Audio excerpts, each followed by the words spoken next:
Morning. आज हम करेंगे एक न्यूमेरिकल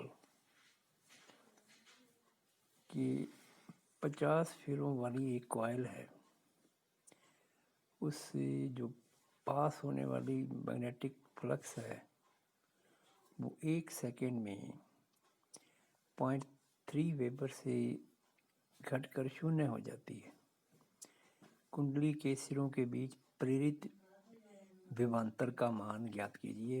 प्रेरित ईएमएफ जो है विद्युत वाहक बल, उसका मान ज्ञात कीजिए। अब देखिए, जैसे सवाल में दिया है कि नंबर ऑफ टर्न्स जो है वो 50 हैं और मैग्नेटिक फ्लक्स में जो चेंज है वो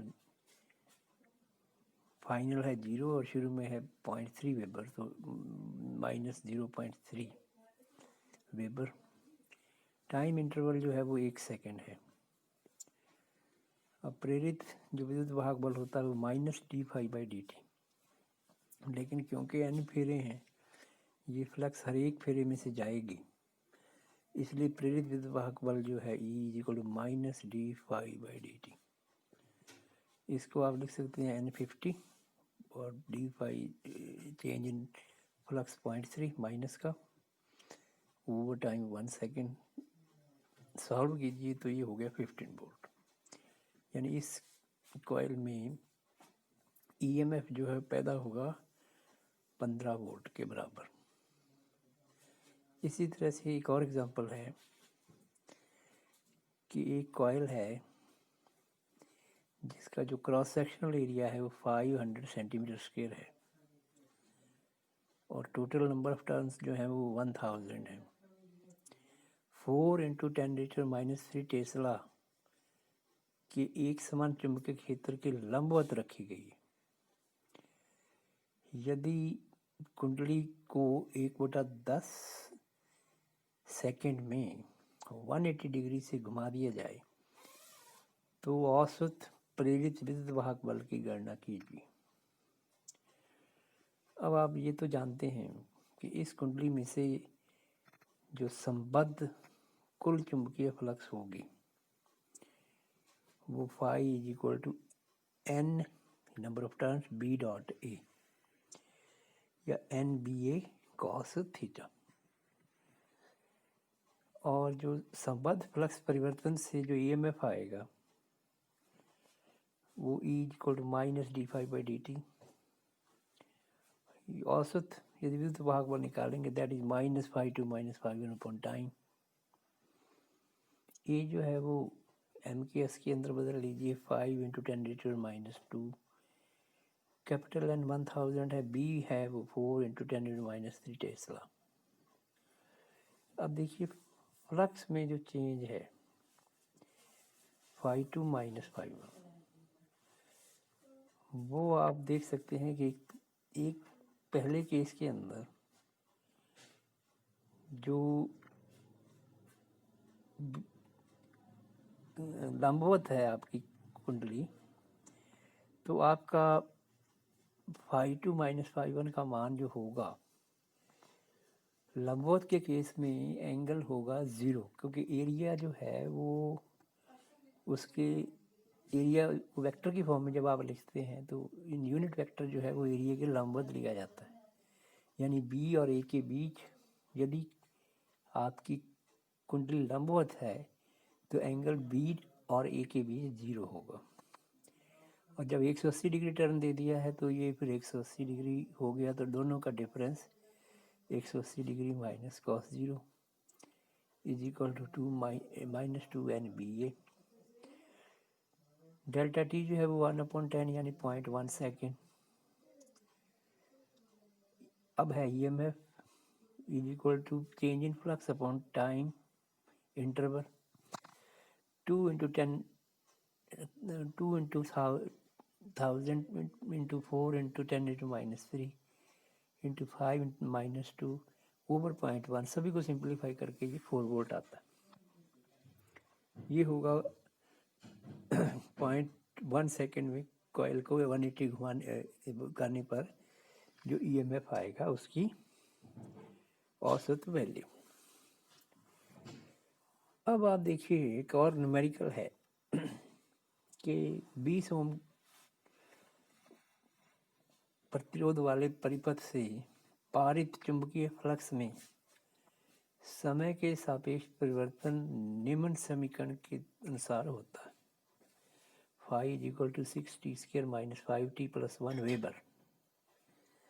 अब कहता है t is equal to 1/4 second पर प्रेरित विद्युद्वाहक बल और प्रेरित धारा का मान ज्ञात कीजिए। प्रेरित विद्युद्वाहक बल E is equal to minus d∅dt volt, phi is equal to 6t² minus 5t plus 1, E is equal to minus d/dt of phi, तो ये हो गया माइनस 12t प्लस 5।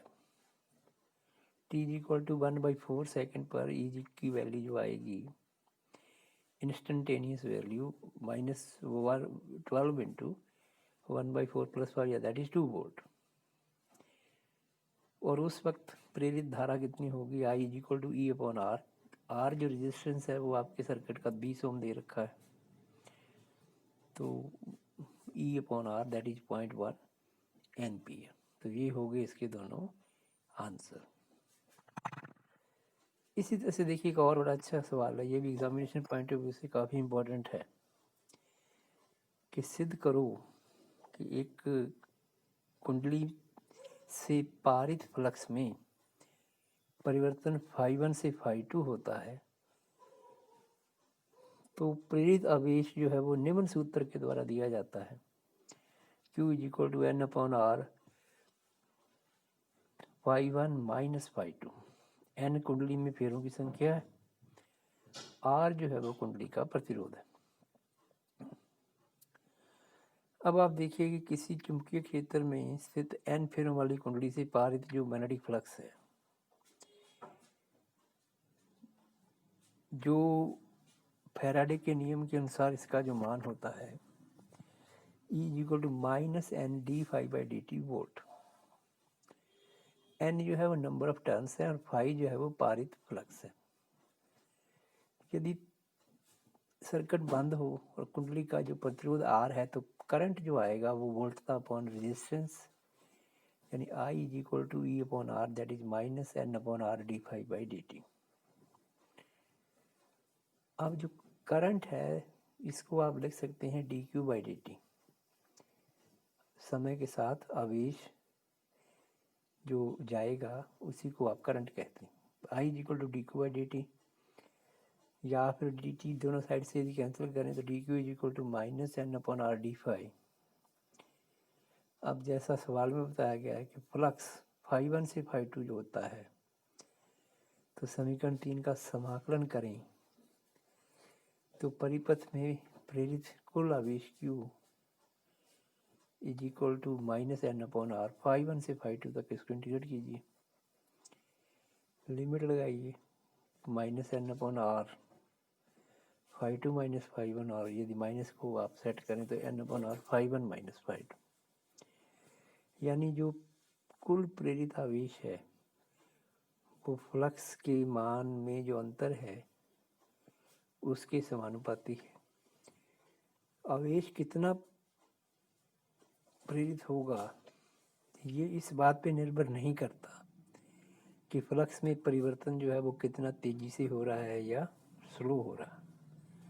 कुल प्रेरित आवेश फ्लक्स में परिवर्तन के बराबर है, परिवर्तन की दर के बराबर नहीं है। ये एक इम्पॉर्टेंट रिजल्ट है। यदि मान लीजिए फ्लक्स में चेंज बहुत तेज़ी से हुआ है तो उतना ही प्रेरित आवेश होगा जितना कि फ्लक्स में चेंज स्लो होने से phi1 से phi2 जाने में उसमें भी प्रेरित आवेश उतना ही होगा। हाँ, जो करंट है वो आप जानते हैं dq/dt होता है, यानी आवेश जो उसके परिवर्तन की दर। तो करंट जिसमें